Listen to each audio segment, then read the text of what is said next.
高雄的幼稚园传出敢有人确诊，唔知是对倒位围着的。医疗团队已经伫校园替300多位师生采检，病毒一直传到社区，引起惊慌。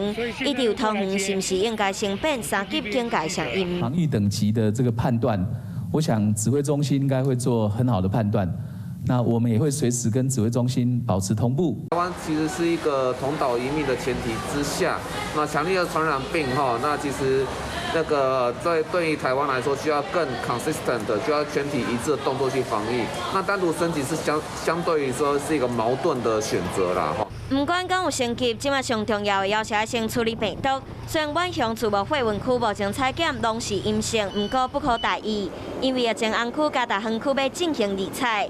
前进指挥所指挥官王必胜估计确诊数未伤少，社区嘛要封线，采检控制隔离袂使闹高。行政院长苏贞昌嘛到龟山检疫所视察。